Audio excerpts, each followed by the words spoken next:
Welcome back to the Grow Your Nutrition Business podcast. I'm your host, Nicole Coyne, founder of Healthy Steps Nutrition, CrossFit HSN, and HSN Mentoring, where we believe something as fundamental as nutrition shouldn't be complicated.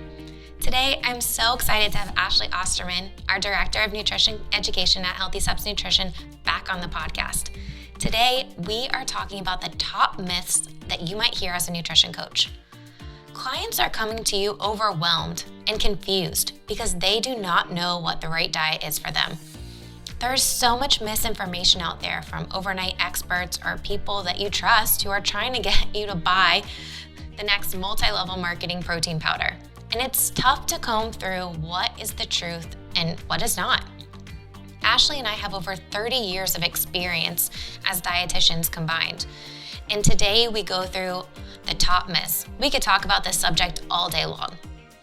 Many myths can lead clients down a path of disordered eating by cutting out food groups completely, or thinking that you can never have something causes you to crave more of it. And then when you do have it, you let it rip, as one of my clients once told me. The goal of this podcast episode today is to bring light to these top myths, and most importantly, how you respond to these myths as a nutrition coach. I would say number 5 is the most common that we find in women who exercise regularly. In fact, as a collegiate athlete, I can truthfully say that this is one that I struggled with myself. I thought that I needed to go to the gym for an extended period of time to outrun a bad meal. I had a terrible relationship with food in college, and it wasn't until our cheerleading team was sent to a dietitian because they realized we all had terrible relationships with food that I started really changing my thoughts around food. You're gonna really enjoy this one, so take notes. Here's the top 5 myths with Ashley Osterman, Busted.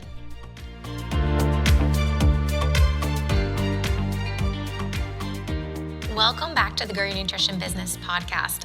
Ashley, it is so awesome to have you back on the podcast. Oh, so happy to be back here. Well, let's talk a little bit about kind of your role with HSN Mentoring. The last time you came on, we talked all about kids and kids nutrition. We shared so much information about helping kids and healthy families, but you play a lot of roles in HSN Mentoring. Your official title is Director of Nutrition Education, but what does a typical day look like for you? Yeah, well, I work really closely with our mentor team here at HSN, as well as you, Nicole. We work to make sure that we're providing all of the educational resources to help our mentors help you guys, right?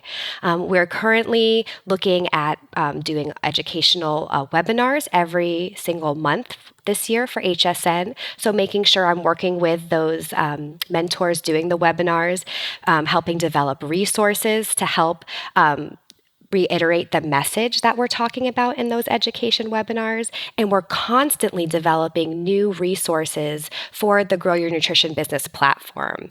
Absolutely. So it's client facing, meaning like nutrition coaches give these resources to clients, but then also nutrition coach facing, meaning we're educating the nutrition coaches because they go through an initial training and there's no way that you can teach everything that you need to know about nutrition, education, and coaching clients in a short course. So we're constantly providing additional education resources. I think one of the most popular webinars we did last year, because we've been doing these monthly webinars for years now, one of the most popular ones we did last year was about meal plan flexibility and using the meal plans, but really utilizing all the tools and resources we have together to help clients achieve awesome results, right? Absolutely. Like you said, nutrition education is really just ongoing. Once you finish the course, the learning doesn't stop there. We want to make sure that we're staying up to date with all these trends too that you may hear. Another one of our great webinars last year was the Fad Diets webinar, right? We did that one with Precision Nutrition. That was a good one. Yeah, so good. So we're constantly listening to you guys, hearing the feedback, and making sure that we're providing you with all the tools and the resources to be a successful nutrition coach for your clients. Absolutely. Today, we are talking about myths that you hear as a nutrition coach and how to be a myth buster, right? Yeah. Like, clients come to you asking, everything under the sun, and they're confused at the end of the day. They're not trying to be sarcastic or, give you a hard time. They're just confused because they've read so much mixed information online. And today, we started thinking like, what are the top myths that we hear and what's the truth and fiction behind each of those. Yeah, your clients, they can go on Google and Google diets, and billions and billions of hits are going to come up with all these diets, and you should do this and you should try that. So they're just overwhelmed and bombarded with all of this information. And it's really your job as a nutrition coach to help bust those diet myths. So today we're going to talk about the top 5 nutrition myths that you might hear as a nutrition coach. Let's do it. What's myth number 1? Okay, and I'm sure everyone has heard this one. Carbohydrates are bad for me. Oh, yeah. So 3 main macronutrient groups: carbs, protein, and fats. And carbs are bad. Yeah. Why do people say that? It's unfortunate that carbohydrates are the macronutrients that get this bad rap, And it's funny, too. You think about carbs, or you ask your client, what do you consider a carb? And they don't realize all of the foods that fall under this umbrella. For instance, fruit, sugar, bread, grains, and even starchy vegetables like sweet potato. Mm-hmm. These are all considered carbohydrates. But carbohydrates aren't bad for you, right? Yeah, it's super interesting, right? Because there's so many diet trends out there, and some go to like keto, where you're having a super low amount of carbohydrates and you're replacing it all with fat. And then you have the standard American diet guidelines that's 60% carbohydrates. So it's really all over the board, and people are super confused, and most processed foods are carbs. They are carb loaded. Absolutely. You have all those refined grains, and all those sugars are just loaded into these processed foods. So yeah, the American diet, especially with the convenience foods, it's very high in carbohydrates. And unfortunately, they're not the good kind of carbohydrates. Absolutely. So when clients say like carbs are bad, carbs are bad for me, what should your response be? I first like to educate them, because they might not understand what a carbohydrate is. So I first like to explain to them how, lots of foods fit under that umbrella. Then I kind of let them know that carbs are not the enemy. Actually, your body needs carbs. Carbs break down into glucose, which is your body's preferred source of fuel. And your body requires carbohydrates daily to fuel your brain.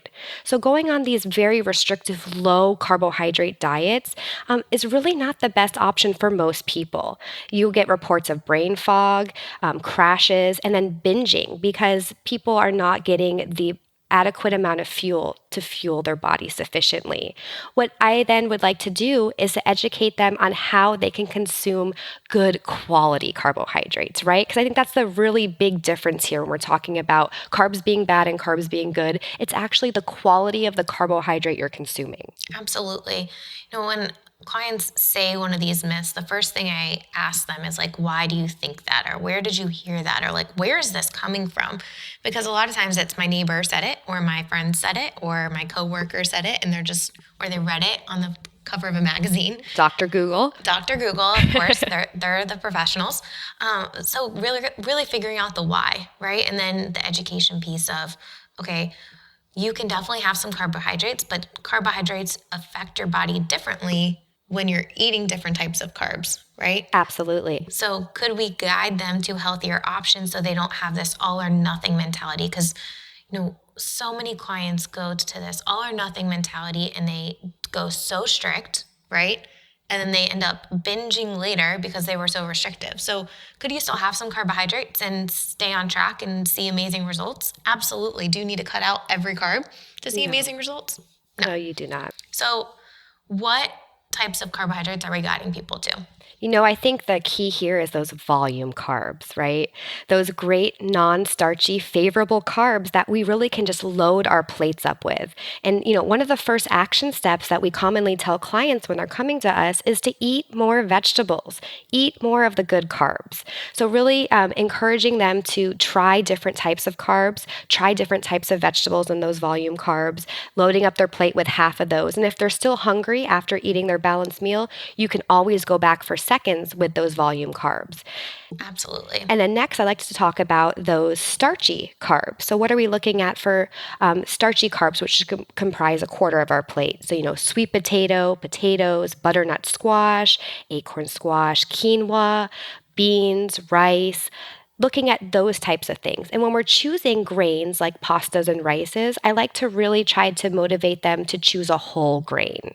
I think a common misconception for people, and this is something I talk to many clients about, is they think that, well, I'm having whole wheat pasta so I can have, the same amount or more and it's not as bad for you.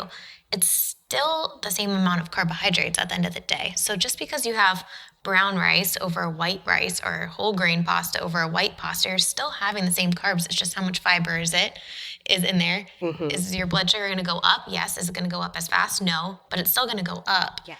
So I think there's a whole education piece of helping inform and enlighten clients on, whole wheat versus white, yes, but it still has a reaction in the body. It's still a carbohydrate at the end of the day. At the end of the day, it is. And I think that's where our tools of the food options guide and using the plate method really come in handy, because you can take those types of carbs, whether it's the volume favorable non-starchy carbs, which comprise half of our plate, and have them make that association between the list and the plate, as well as those limiting starchy carbs that we want to have just a quarter of our plate and make that association between that list of those carbs and where those should comprise your plate. Absolutely. You got to keep it simple for clients, right? So if they understand what their plate should look like and they can go out to eat and still make that same plate, they're able to follow, right? Absolutely. And keep a consistent intake of what they should be having. Yeah, we want to make things as easy for them as possible and not complicated, right?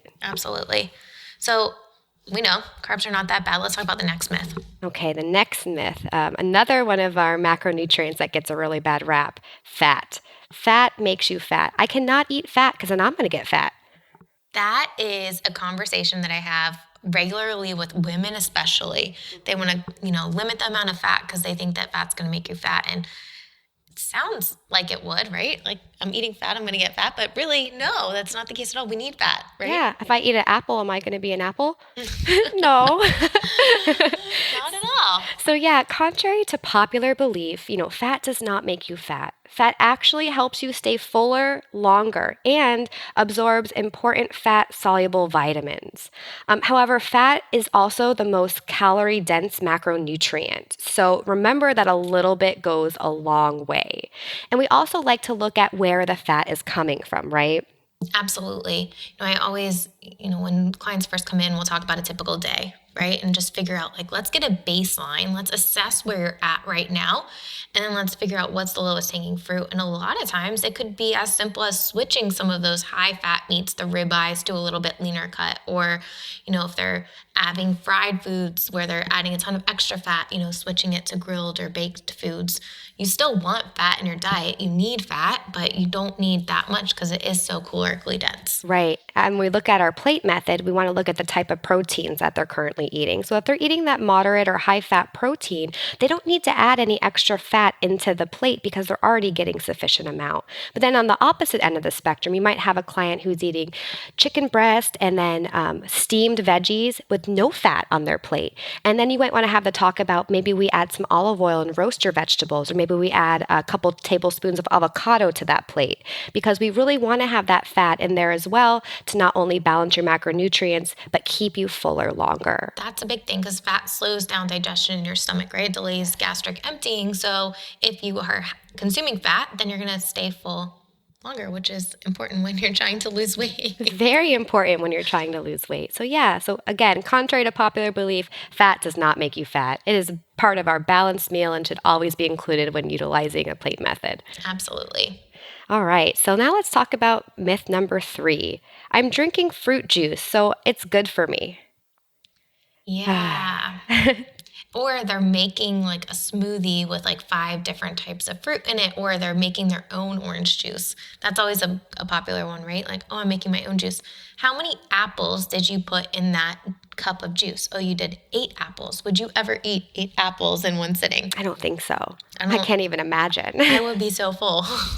Yeah, or, I'm having this balanced breakfast, but I need to have my big cup of OJ with it as well, too. My first suggestion would be for somebody who's drinking a lot of juice to try to get them to replace that juice with water and eat fruits, whole fruits instead. Absolutely. Have fruit. Fruit has fiber in it. It's going to keep you full longer. The juice a lot of times is not just juice. There's other things added to it. And the processing lowers the amount of vitamins compared to a whole piece of fruit. Absolutely. You're not getting those macro and micronutrients. You're not getting the fiber. And then again, you're getting that insulin spiking response from drinking a lot of sugar. So when you have somebody who's drinking a lot of juice or you have somebody who's making smoothies, we don't want to right away tell them, we need to stop that 100%. But let's look at ways that we can change these habits to make it healthier.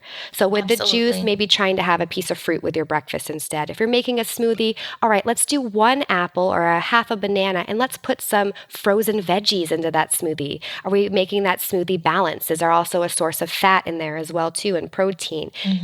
Let's not try to take it away, but let's try to improve what you're doing. Absolutely. I think if you can shift the mindset of being so restrictive to like incorporating more things or just making healthy swaps, and people feel like, okay, I can do this. But if you're constantly telling them no, no, no, then they're not going to feel like they can do it.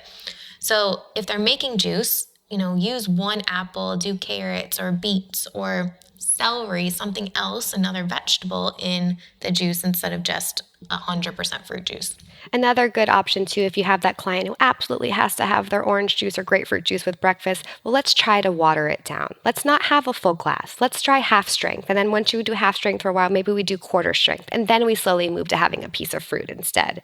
Work with them. You guys are going to know what your client's mindset is and, take that into consideration and, be susceptible and open to working with them to make these changes and make these healthy habits. Absolutely. I think being flexible with your approach and letting them come up with a solution. A lot of times you're the myth buster, but then once you educate them, like, okay, what can you commit to? Essentially the 50-50 juice is watered down juice. Yeah. That you can buy now at the grocery store. Yeah. Pretty much. All right. That was number 3.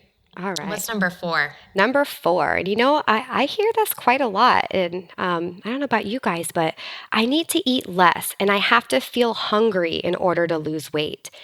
That's so unfortunate because no one wants to be hangry. I'm not a happy person when I'm hungry. Absolutely not, and research shows that, restrictive dieting increases cravings for fat and sugar and can also trigger to overeating and binging.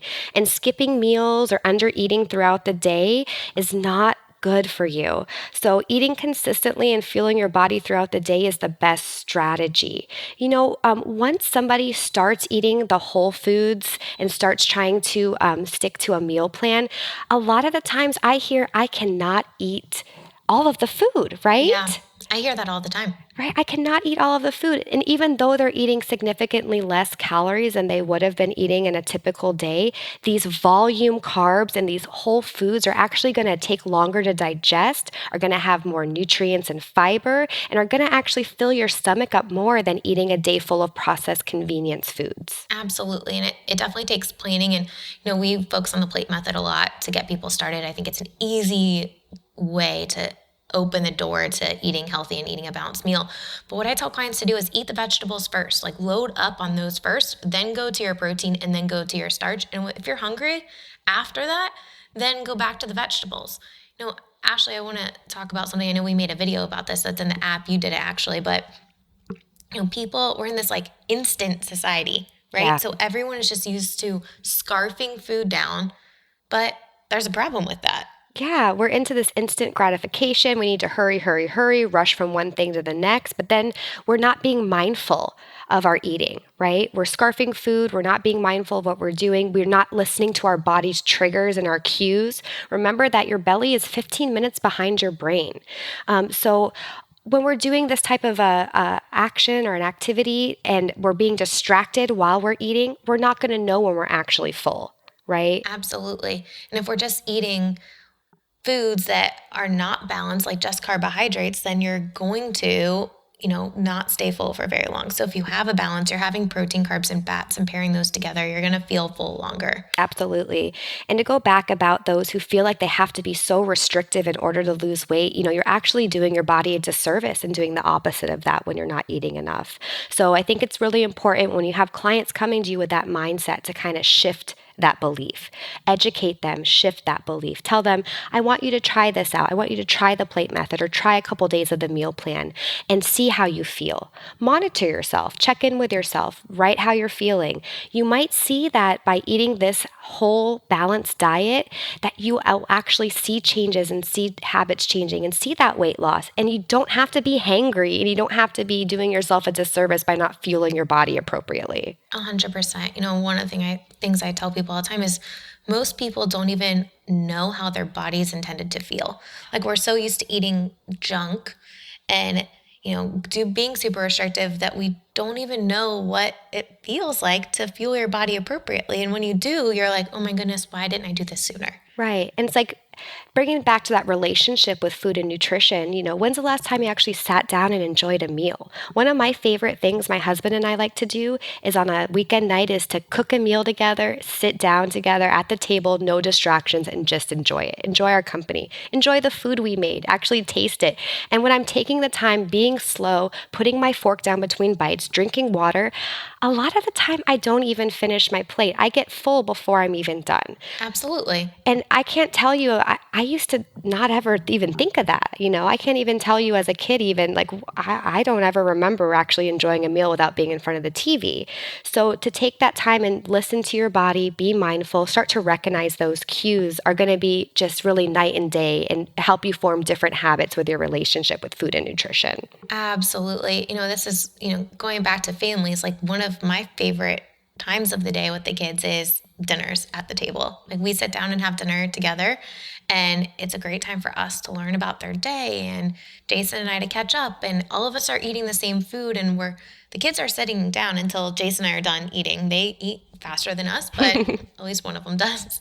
But, we're all sitting down and enjoying that quality time together, which I think so many families miss out on. And even growing up, like those are some of my favorite memories with my family is sitting down at the dinner table and talking. Yeah, absolutely.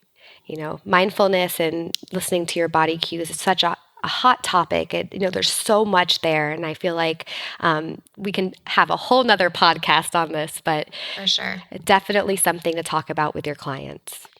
So you don't need to be hungry. And if your clients are hungry, have them go back to vegetables, have them go back to protein, have a little bit of fat. But if they're eating consistently throughout the day, they should not be that hungry at the end of the day if they're eating consistently. Mm-hmm. And eating sufficient calories. Absolutely. Absolutely. So having that balance and, again, volume carbohydrates, load up on all of those things. Like have as much as you want of all of those things because they're going to fill your body up with vitamins, minerals, fiber, things that are great for you. Yeah. And then you're going to see some great results too for your goals. Absolutely. Clients come back and they tell us, I couldn't even eat everything. I'm like, that's all right. If a client can't eat everything or is having trouble getting in all the food, then we might shift to having a little bit less of the volume, carbohydrates, have some protein, have some carbs, fat, and get some vegetables in, but don't fill up on vegetables if you're not consistently eating your entire meal. Right? Absolutely. Yeah. I want to keep those plates balanced and, keep the eating consistently throughout the day. Exactly. And if clients aren't able to eat everything, I'm not telling them to just eat because it's on the plate, right? Like we don't want to get into that habit either. No. What's the last myth that we're going to bust today? Okay. So the mindset of I ate blank food and now I have to go exercise. So we work with a lot of CrossFit athletes, a lot of athletes in general. I think this is such a common one for women especially. Like I had pizza, I need to go to the gym tomorrow for extra amount of time. Or I had this, I need to go to the gym. I ate some chocolate tonight and now I'm going to go in the bedroom and do 300 sit-ups. This is almost a type of a disordered eating mindset. Absolutely. You shouldn't be punishing yourself with exercise for having a treat, right? We should not restrict ourselves to not having that treat or that pizza every now and then. You deserve it, and you don't have to go and then make up for it by exercise. There's such a difference between having a treat once in a while and having a cheat, right? Like yes. Having a treat once in a while, okay, fine, not a big deal. There's a difference between, if you're super, super restrictive, when you do get the pizza, you're eating 5 slices instead of being satisfied with 1 slice and some salad, right?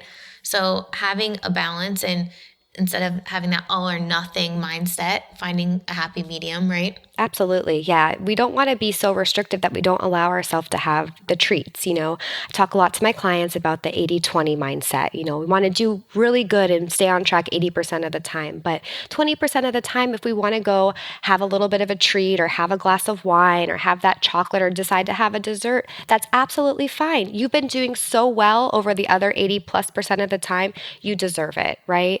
But we don't want to get into the mindset where, oh my goodness, I had that. Now I need to go work it off. Yep. Because that is not the intent of this program. It's not the intent of exercise in general. Absolutely. We want to have a positive relationship with food and fitness and just a healthy balance overall.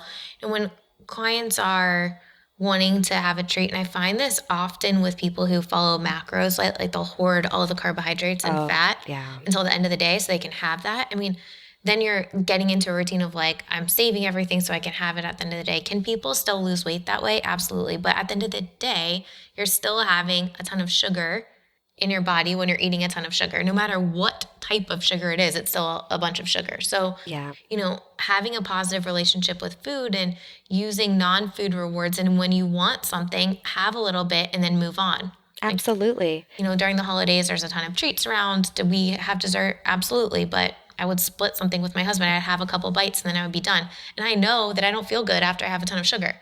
Yep. Same with me. When you don't have it and you do have it, you definitely feel the repercussions on your body, 100%.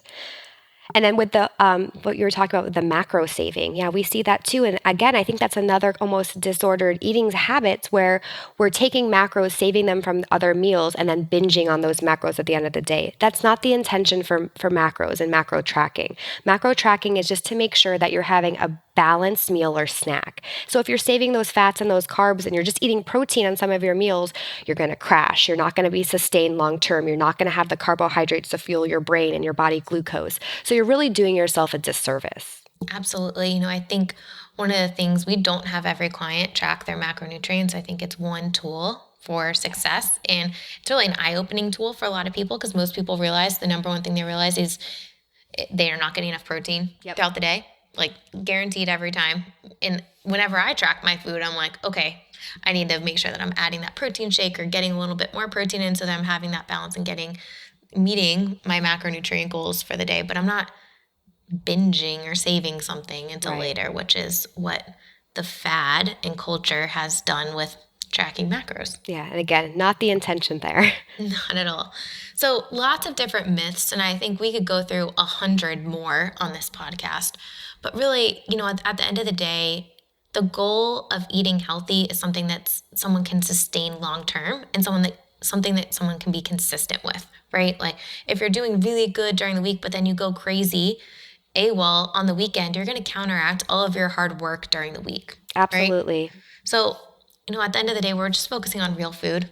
Yeah. We're creating a healthy lifestyle, not a restrictive diet. We're making sure that these healthy habits that your clients are learning to instill in their lives are going to last and have long-term success. When clients come to you with these myths, I think it's, great to ask why and understand where they're coming from and not be descending and being compassionate of like, hey, I get that question all the time, actually. Yeah. Like, you know what? There's no question that's a dumb question. Like, thank you for asking that. And here's our philosophy. Here's what we think about that. Here's what's worked well in the past. Here's what I do. And I think that's why practicing what you preach is so important too. So important. Yeah. Being, listening to them, being sympathetic, understanding, empathize, getting their why, and then working together for you to educate them and then come to an idea of how they can make better changes. Absolutely. And it needs to be their idea. Like, always. They need to be empowered to make the decision. And I ask them, like, what do you think you can commit to? And then at the end, every single time when I meet with clients, I always ask them before they leave, how confident do you feel doing whatever action step they created? And if they don't say 80 to 100%, we're revamping that action step to making sure that they feel super confident they can implement it. I mean, your role as a nutrition coach is just to be the guide and to be there to support. Yeah, accountability and support. That's what they need from you. They need that from you. They need you as their accountability partner. They need you to support them. Absolutely. Ashley, it's always a pleasure having you on the podcast. Oh, thank you for having me, Nicole. Thank you for sharing your knowledge. And if you are looking for more information about nutrition coaching or how you can get involved with HSN mentoring, go to growyournutritionbusiness.com and book a free call today. Well, there you have it, the top 5 myths busted. Next week's guest on the podcast is Julie Fouché, CrossFit athlete turned trainer, and most recently, physician. I've had the opportunity to chat with Julie and her husband quite a number of times over the years, and I just love everything that they are doing to bring light between CrossFit and health. You are absolutely going to love next week's episode. If you are thinking, I want to offer a comprehensive solution for my clients to help them dial in their nutrition and not get distracted by all the different fads out there, we want to help. Go to growyournutritionbusiness.com and book a free call today to learn more about HSN mentoring and how we can help you build a comprehensive nutrition program to help your clients.